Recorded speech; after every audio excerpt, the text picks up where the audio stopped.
I'm Erica. I started the Crypto Curry Club, which is the UK's crypto community. We had a lot of in-person networking events until lockdown.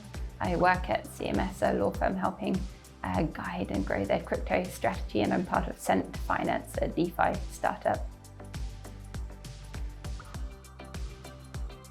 So the book Crypto Wars, that was a lockdown project. Publisher reached out asking me to write it, so that was a lot of fun. So that's going into the biggest hacks and scams in the crypto space. So it's 10 of the biggest hacks and scams and just sort of crazy stories that have shaped the earlier days of the crypto space.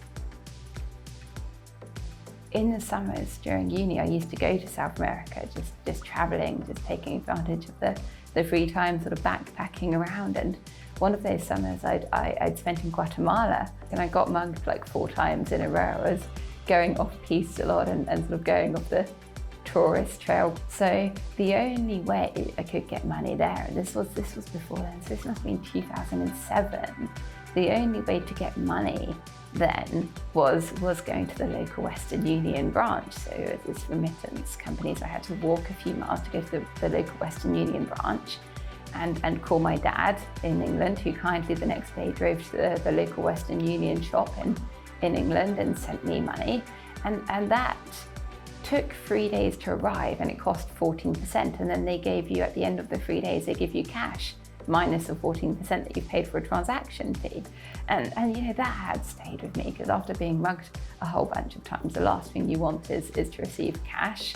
And it was so expensive and took so long. You know, you start speaking to people there and in other places. Then I started researching and reading, and you've got about 2.5 billion people around the world who don't have access to banking, who have to rely on this type of service. And that was, you know, pretty standard for a lot of people at the time in Guatemala. If they had family members or people working abroad or living abroad trying to send money home, that was the only way to get money to them. So that had really stayed with me, as it seemed very unfair, very expensive, very slow. And then when you hear about crypto and you can just send sort of micro transactions really, really quickly, really instantly, and without needing bank account or without worrying about borders or without having to wait days for it to arrive, I could just see huge potentials for so many use cases and so many people around the world. So I just started geeking out.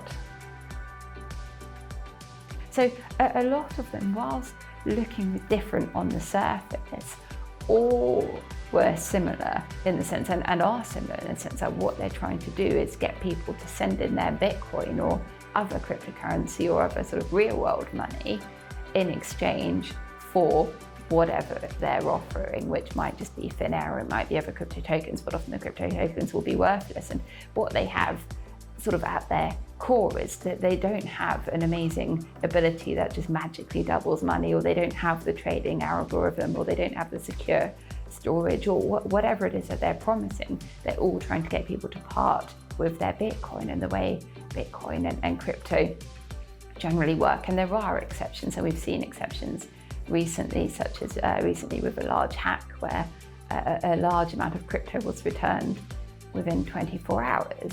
But generally with Bitcoin and with crypto, once you send in your Bitcoin, you can't just call your bank and say, hey, sorry, I've been scammed, can you send me my Bitcoin back? It doesn't work like that. So all of the scams at the core are trying to come up with creative ways to persuade people to send in their crypto.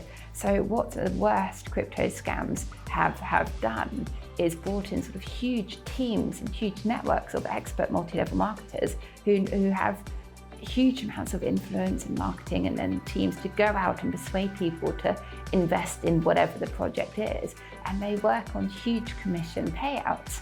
So the marketers then get really high commissions for every person that they bring in, and they have these downlines. So then everybody who invests, if they bring in anybody else to invest, get huge commission payouts. So what they create, and what the scams are very clever at doing and creating, is they create sort of almost accidentally for the people that have invested, that they create these huge sort of marketing teams of people who themselves have invested and who themselves are victims. But because at first they pay out and at first they believe it's a good project, they then go and tell their friends and tell their families or tell their religious communities or tell their communities and so forth. And then the scams grow really, really big. But what unites the scams is just using very, very often clever marketing and very, very good persuasive writing content, often working with influencers and so forth, to persuade people that what they've got is real, so that they send in their Bitcoin. And then, of course, sadly, most people never see their real cryptocurrency or their real money again. Oh, billions. And it's I mean, the part of the worry is it's not fully known exactly how much, but certainly there's been some scams have scammed billions out of their investors. And just OneCoin, which has been made famous by the BBC's Missing Crypto Quitting podcast series, and that's now thought to be the biggest crypto scam. And that was, it's now been found to have just been a Ponzi scheme since the start. But at the start, when they started investigating, they thought, well, maybe it had scammed $4 billion out of people, $4 billion out of people all around the world. And it's now estimated that maybe that's up to $25 billion that is scammed from people all around the world. The scams know who they're going after, unfortunately. So if, for example, you're an experienced investor or you're an expert in the crypto space, the scams won't be targeting you. They target people who are often vulnerable. They target communities who are vulnerable. And then also the other sort of part of it is it goes back to the multi-level marketing and the commission payments that the scams bring in for anybody to bring in anybody else. So what often happens is people don't necessarily invest their money or send their money directly to the scam or through the scammer or through the scam company, but often because there'll be religious leaders or community leaders or people that people trust who either have fallen for the scam and are trying to promote it in exchange for commission payouts, or who are rather selfishly just trying to get people to invest in exchange for commission payouts. But what often happens is where people often fall for them is because they're sort of listening to somebody that they trust and who they know. I heard about it after it happened, which was probably no use whatsoever. I read about it in the newspapers after it happened. But it's an example of exactly the same scams playing on people's hype, playing on people's emotions, making good claims, making good promises, and then running off or exit scamming with the money. The craziest scams, for me, the sort of the craziest two, which you just can't quite get your head around. There's two that are almost unsolved because the founders are still missing or unknown. So you've got the OneCoin, which is thought to be the biggest crypto scam. They've raised huge amounts of money and they've now arrested some of the people behind it. But the founder, Dr. Ruja, has been missing since 2017, and it's just not known if she's still alive. Has she been perhaps killed by mafia or by governments or by people who were perhaps behind the project on a darker side? Who really was behind the project? Was she running it alone, or was she running it in collusion with some of these darker groups? It's thought that she might have left with about $500 million, potentially more.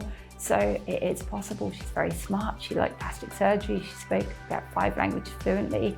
It's possible that she's managed to totally hide her identity and is living still a pretty normal, quiet life. The other scam it was only realized afterwards to be a scam. There's a Canadian crypto exchange called Quadriga, which at first looked really good, and it looked like the local trusted Canadian crypto exchange, and then the founder sort of died mysteriously on his honeymoon, and then it was found out that he was the only one who had access to the keys, the private keys that held $250 million of his users' crypto on it, and which meant that when he died, nobody else could access that crypto, and the people who'd invested their money couldn't access their crypto either. And then after he died, there's been all these investigations, and a lot of the investors did their own internet sleuthing, and it's still not believed, at least in the crypto space, that he actually died. There's a few mysterious circumstances around that death. Certainly I've never met anybody who actually believes that he died.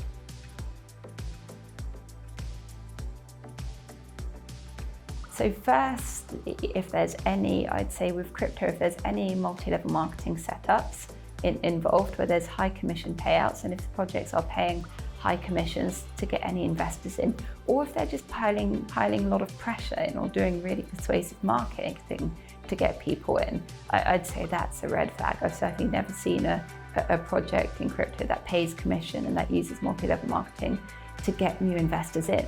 That isn't a scam. So I'd say be very, very careful. And also, what a lot of the scams do is they make these claims. So some of them will lie about who they've got on their team, or will use fake profiles for people that they say are working with them, or they'll make claims about having partnerships or having certain customers or being regulated by so and so, or having such and such cards to issue to their users or so forth. So they might make all of these claims and often even put logos on their websites. So at first glance it might look really good, but what one can do is, if there's ever any doubt, is double, triple check all of those claims, and then if one of those factors doesn't add up, then it's probably safe to assume that the rest doesn't add up. So because a lot of these scams have just basically made up these claims out of thin air. And then also, if they guarantee any sort of really high returns or make any promises that are too good to be true, if you take a step back and look at the best sort of trading funds, for example, they can't guarantee set returns. It's never been able to done. You can't predict the future. So if there are these promises or these guarantees made, then see that as a big red flag. Certainly with scams or with any crypto project, if it makes a claim that sounds too good to be true or that promises something, probably run away.